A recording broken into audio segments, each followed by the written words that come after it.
नमस्कार, जनता टीवी में आप सभी का स्वागत है। मैं हूं आपके साथ ऋषभ सोनी। शुरू करेंगे खबरों का सिलसिला, लेकिन इस वक्त बड़ी खबर आपको बता रहे हैं, जहां पर सीएम योगी आदित्यनाथ होली के बाद शपथ ले सकते हैं। होली के बाद सीएम योगी के दूसरे कार्यकाल की वो शपथ लेंगे। कल सीएम योगी केंद्रीय नेतृत्व की चर्चा में शामिल होंगे। डिप्टी सीएम और बड़े मंत्रियों पर कल दिल्ली में मंथन भी होने वाला है। शपथ ग्रहण समारोह में शामिल होंगी केंद्रीय कैबिनेट। पीएम मोदी भी शपथ ग्रहण में मौजूद रहेंगे। जेपी नड्डा, संगठन मंत्री बीएल संतोष भी इसमें शामिल होंगे। बीजेपी शासित प्रदेश के मुख्यमंत्री भी इस कार्यक्रम में शामिल होंगे। अखिलेश के साथ बीएसपी सुप्रीमो को भी बुलाने की तैयारी की जा रही है।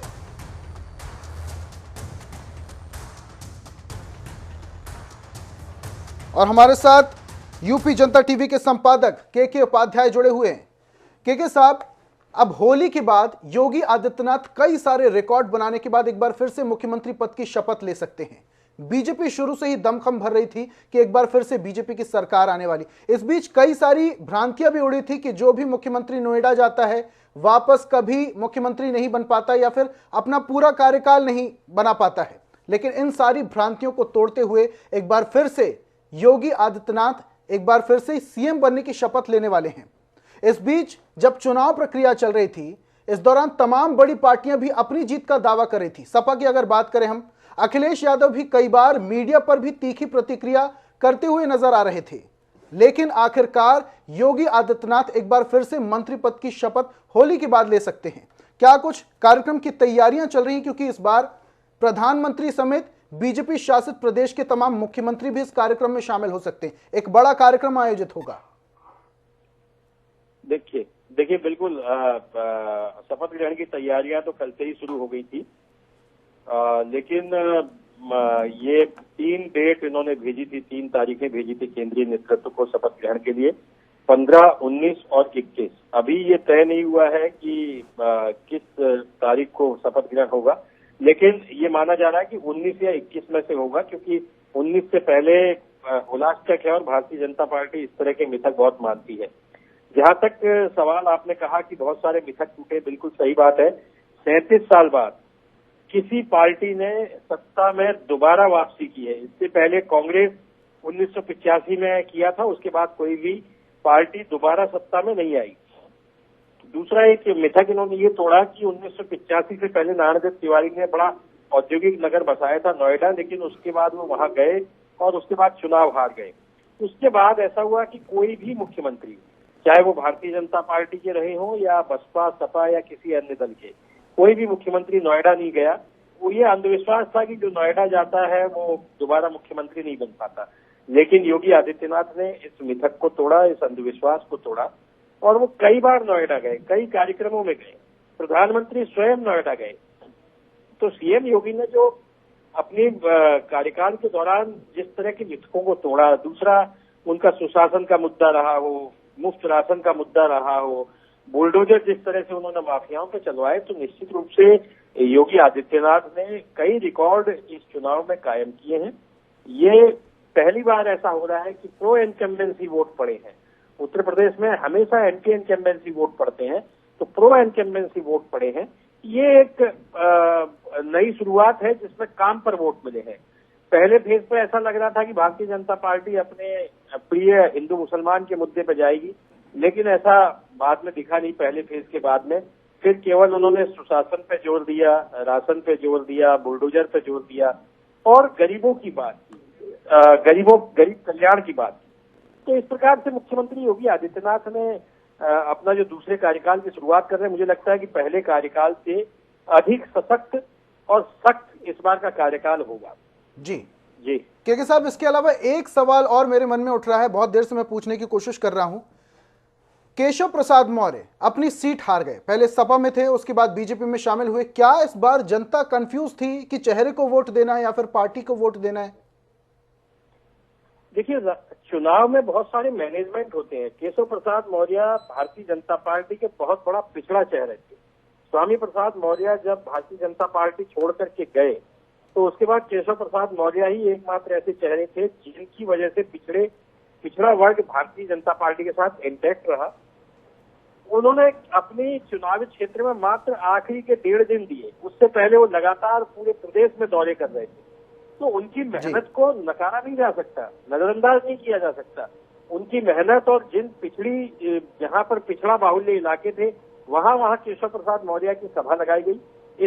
इस पूरे व्यस्तता के बीच में वो अपने क्षेत्र में समय नहीं दे पाए। दूसरा, जातिगत समीकरण भी उत्तर प्रदेश में रहते हैं, तो पल्लवी पटेल जहां से चुनाव लड़ रही है उस इलाके में।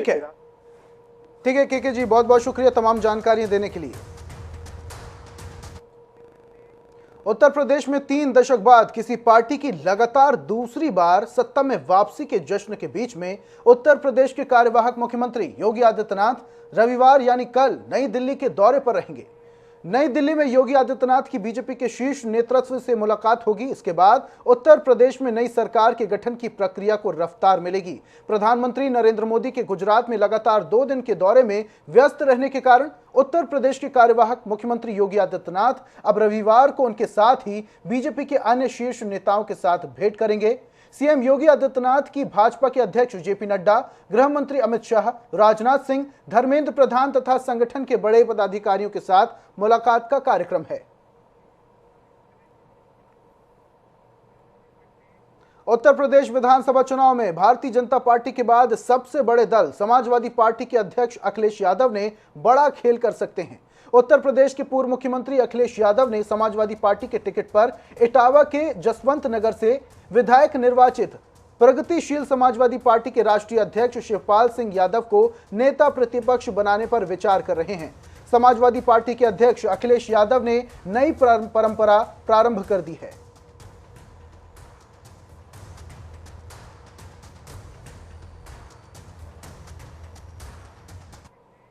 यूपी में बीजेपी को एक बार फिर से प्रचंड बहुमत मिला है। बीजेपी की इस जीत में उनके सहयोगी दलों का बहुत बड़ा रोल है। बीजेपी के साथ निषाद पार्टी ने भी उनकी जीत में महत्वपूर्ण भूमिका निभाई है। निषाद पार्टी के अध्यक्ष संजय निषाद ने आज प्रेस कॉन्फ्रेंस करते हुए भारतीय जनता पार्टी का आभार जताया। उन्होंने कहा कि जनता ने जनादेश दे दिया है। सीएम योगी के नेतृत्व में बीजेपी और उनके सहयोगी दलों को प्रचंड बहुमत दिया है। क्या कुछ कहा, आइए सुनिए आप भी। अपने जीते हुए जो 6 विधायक हमारे भोजन भरी थाली से और 5 विधायक ऐसे हैं जो भारतीय जनता पार्टी के सिंबल से हैं, उनको हमने आपके बीच में आज वो हमारे पार्टी के निषाद पार्टी के वो 11 विधायक एक बल हैं, एक शक्ति हैं, और जो हमारे जो 5 हार गए वो बहुत कम मतों से हारे हैं, 2 से 3 हजार। उन्हें भी हम जीता ही मानते हैं, क्योंकि हमने 9 सीटें जो है 2017 में भारतीय जनता पार्टी वहाँ लूज हो गई थी। हम चुनाव नहीं, चुनौती स्वीकार करते हैं। उस 9 में से मैं 6 जीत कर दिखाया हूँ। और आपके बीच में जिस तरीके से राम निषाद राज जी को गले लगाए थे, उसी तरीके से मोदी और योगी जी ने, भारतीय जनता पार्टी ने हमें उसी राम राज की स्थापना के लिए और जो पिछली सरकारें रावण राज का प्रयोग करके जनता को दुख दे रही थी, उन्हें हटाने के लिए, उन्हें पुनः रोकने के लिए जिस तरीके से उन्होंने प्यार और स्नेह भारतीय जनता पार्टी ने दिया, मैं आज प्रेस मीडिया के माध्यम से भारतीय जनता पार्टी को भी धन्यवाद दूंगा। रुक करते हैं खबरों का। उत्तर प्रदेश विधानसभा चुनाव में मायावती की पार्टी बीएसपी का सूपड़ा अब साफ हो गया है। यूपी चुनाव में मिली करारी शिकस्त के बाद मायावती ने अब बड़े फैसले लेने शुरू कर दिए हैं। आज सुबह मायावती ने ट्वीट कर ऐलान किया है कि बहुजन समाजवादी पार्टी के सभी प्रवक्ता अब किसी भी टीवी डिबेट में शामिल नहीं होंगे। साथ ही उन्होंने मीडिया पर जातिवाद रवैये का आरोप लगाया है।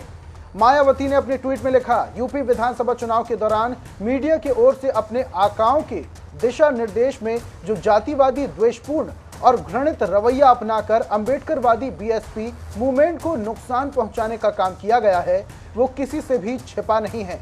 इस हालात में पार्टी प्रवक्ताओं को भी नई जिम्मेदारी दी जाएगी। इसलिए पार्टी के सभी प्रवक्ता श्री सुधीर भदौरिया, धर्मेंद्र चौधरी, डॉक्टर MH खान, फैजल खान और श्रीमती सीमा कुशवाहा अब टीवी डिबेट आदि कार्यक्रम में शामिल नहीं होंगे।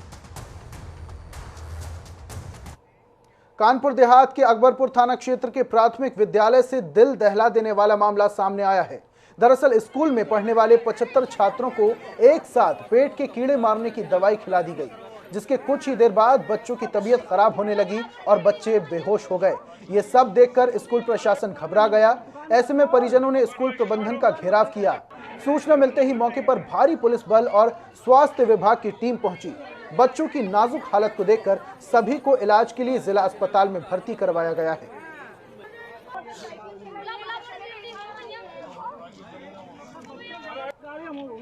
और इस पर ज्यादा जानकारी के लिए कानपुर देहात से हमारे सहयोगी गौरव शुक्ला लाइव जुड़े हुए हैं।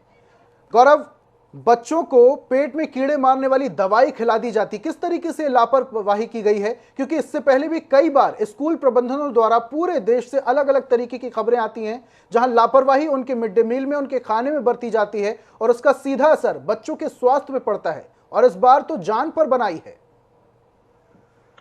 देखिए, बिल्कुल आपको बता दूं कि एक राष्ट्रीय स्तर पर कार्यक्रम चलाया जा रहा है जिसमें प्राथमिक विद्यालय और पूर्व माध्यमिक विद्यालय के बच्चों को जो है पेट में कीड़े मारने वाली दवा जो है एल्बेंडाजोल खिलाई जानी थी। लेकिन इसके लिए स्वास्थ्य विभाग की तरफ से इन अध्यापकों को जो है प्रशिक्षित किया जाना था। ये वाकया जो हुआ है कानपुर देहात के जो है जैनपुर प्राथमिक विद्यालय में हुआ है। वहां पर 75 बच्चों को पेट में कीड़े मारने वाली दवा खिलाई गई, जिनमें से 1 दर्जन बच्चों की जो है हालत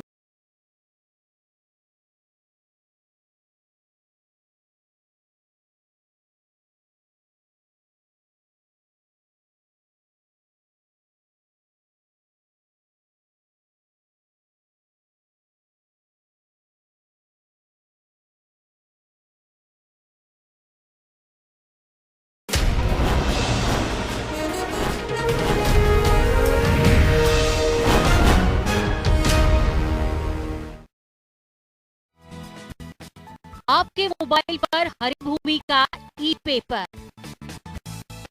गूगल प्ले स्टोर से करें डाउनलोड। आपको मोबाइल पर हर पल की खबर, फ्री ई पेपर करवाएगा वास्तविक एहसास। लोग प्रचंड बहुमत से जीते और तीसरी बार जनता ने मौका दिया, जनता के विश्वास पे खरा उतरेंगे। ऐसा लक्ष्य लेकर हम लोग चल रहे हैं और जो भी काम शेष रहेंगे उनको पूरा करेंगे। निश्चित रूप से अगर राष्ट्रीय नेतृत्व धामी जी को मुख्यमंत्री बनाते हैं और वो हमारे प्रदेश का नेतृत्व करते हैं, और अगर उनको जरूरत पड़ी तो मैं रुड़की की सीट उनके लिए छोड़ने के लिए तैयार हूँ। वो यहाँ से चुनाव लड़े, उनको हम भारी मतों से यहाँ से विजयी बनाकर भेजेंगे। उत्तराखंड की सियासत में कहा जाता है कि जिसने गंगोत्री जीता उसी दिल की सरकार सत्ता में काबिज होगी। माफ कीजिएगा, उसी दल की सरकार सत्ता में काबिज हुई। 5वीं विधानसभा को लेकर हुए चुनाव में भी ये बात सच साबित हुई है। गंगोत्री सीट से भाजपा प्रत्याशी सुरेश चौहान ने 8029 से कांग्रेस प्रत्याशी को शिकस्त देने का काम किया है। वहीं देहरादून पहुंचे चौहान जीत से उत्साहित हैं और मिथक बरकरार रखने के लिए जनता को भी धन्यवाद दे रहे हैं। विधानमंडल की बैठक होगी, ये तय तो हमारा जो शीर्ष नेतृत्व है उसने तय करना है, लेकिन जो जनता की जनभावना है, हमारे जो युवा मुख्यमंत्री हैं धामी जी, उन पे लोग विश्वास करते हैं, उन पे विश्वास जता रहे हैं, तो हमें विश्वास है कि उनको पुनः वो जिम्मेदारी मिलनी चाहिए। और वक्त हो गया है 5 मिनट में 25 खबरों का। कानपुर देहात में प्राथमिक विद्यालय के बच्चों के पेट के कीड़े की दवा खिलाने के तमाम बच्चों की तबीयत खराब हो गई। हजारों की संख्या में ग्रामीणों ने स्कूल प्रबंधन का घेराव किया। में समिति 150 कार्यकर्ताओं पर एफआईआर दर्ज, आचार संहिता उल्लंघन और सरकारी काम में बाधा डालने का आरोप। फर्रुखाबाद पुलिस का नया कारनामा सामने आया। पुलिस पर महिला को घर में घुसकर परेशान करने का, पुलिस कारण से परेशान होकर महिला ने पी ली डाई। बरेली होली और शब बारात के त्योहार को लेकर एसएसपी और डीएम ने जिले के सभी थाना प्रभारी और जिले के अधिकारियों के साथ बैठक की। होली को लेकर दिए सख्त निर्देश। लखनऊ में बदमाशों ने दिनदहाड़े लूट की सनसनीखेज वारदात को अंजाम दिया। परिवार को बंधक बनाकर घर में लूट की। सूचना पर पहुंची पुलिस मामले की जांच में जुटी। फतेहपुर में मैजिक ड्राइवरों के बीच में मामूली बात को लेकर मारपीट हो गई। मारपीट के बाद ड्यूटी के में तैनात जवान भी मौजूद रहे, लेकिन कोई भी कार्रवाई नहीं हुई। आगरा में होली पर्व के दृष्टिगत परिवहन निगम ने तैयारियां पूरी कर ली है। रोडवेज की ओर से 13 मार्च से 20 मार्च तक चलाया जाएगा विशेष अभियान। बांदा में मंडी समिति के बाहर सपाइयों ने किया हंगामा। सपा कार्यकर्ताओं ने पुलिस कर्मियों से की मारपीट। पुलिस ने 7 नामजद और 50 अज्ञात लोगों पर दर्ज किया मुकदमा। सहारनपुर में जिला न्यायाधीश ने राष्ट्रीय लोक अदालत का उद्घाटन किया। अश्विनी कुमार त्रिपाठी ने बताया कि 1 महीने से हम लोग अदालत की तैयारी में लगे हुए हैं। गाजियाबाद में हिंदू युवा वाहिनी की जिलाध्यक्ष पर विशेष धर्म पर अभद्र टिप्पणी किए जाने के आरोप में मुकदमा दर्ज। भाजपा की जीत से समर्थकों में खुशी की लहर। बहेड़ी विधानसभा सीट हारने के बाद भी बीजेपी समर्थक साइकिल को उठाकर पटकते नजर आए। साइकिल पटकने का वीडियो वायरल। झांसी में खेती करने के लिए जा रहे किसान के ट्रैक्टर में आग लगी। धू-धू कर जली ट्रैक्टर। वायरिंग से चिंगारी छूटने से लगी आग। कानपुर देहात में चोरी का राशन ले जा रहे लोडर को पुलिस ने गिरफ्तार किया। पुलिस ने लोडर और चालक को हिरासत में लेकर पूर्ति विभाग को जानकारी दी। अलीगढ़ में अज्ञात वाहन ने सड़क पर पैदल जा रहे युवक को मारी टक्कर। हादसे में युवक की मौत। सूचना पर पहुंची पुलिस मामले की जांच में जुटी। सहारनपुर में बदमाश ने पुलिस चौकी से कुछ ही दूर स्थित मंदिर के पुजारी की गला काटकर कर दी हत्या। सूचना पर पहुंची पुलिस मामले की जांच में जुटी। एटा में हर्ष फायरिंग करते दिखे लोग। बड़ा हादसा होते होते टला। हर्ष फायरिंग का वीडियो सोशल मीडिया पर तेजी से हो रहा है वायरल। चित्रकूट के मऊ व्यावल बालू खदान पर 7 साल की बच्ची की घाट में गड्ढे में दबने से मौत। पुलिस प्रशासन मामले को दबाने का कर रही प्रयास। देवरिया में महंत पर ग्रामीण ने जमीन बेचने और मूर्ति चोरी करने का लगाया आरोप। सूचना पर पहुंची पुलिस मामले की जांच में जुटी। चंदौली में सपा के हार के बाद युवा ने शैक्षिक प्रमाण पत्र किए आग के हवाले। सोशल मीडिया पर वीडियो हो रहा तेजी से वायरल। बिजनौर में 28 फरवरी से लापता पति पत्नी की घर के आंगन में दफन मिली लाश। सूचना पर पहुंची पुलिस ने लाशों को जेसीबी से निकलवाकर जांच में जुटी। गाजियाबाद में एक दोस्त ने दूसरे दोस्त को घर बुलाकर उतारा मौत के घाट। सूचना पर पहुंची पुलिस मामले की जांच में जुटी। गाजियाबाद में एक युवक ने घंटों मचाया उत्पात। इस दौरान युवक ने खुद को घायल करने का किया प्रयास। लोगों ने वीडियो बनाकर सोशल मीडिया पर किया वायरल। मथुरा में विश्व प्रसिद्ध बरसाना की लठमार होली बड़े ही उत्साह और उमंग के साथ खेली गई। राधा रानी रूपी गोपियों ने नंदगांव के कृष्णम रूपी हुरियों पर जमकर लाठियां बरसाई। बरेली में 5 साल की मासूम बच्ची के साथ दुष्कर्म। सूचना पर पहुंची पुलिस मामले की जांच में जुटी है। आरोपी को हिरासत में लिया। लखनऊ में पुलिस और बदमाश के बीच मुठभेड़। डकैती में शामिल हुए बदमाशों के पैर पर लगी गोली। वहीं दूसरे बदमाश की तलाश जारी।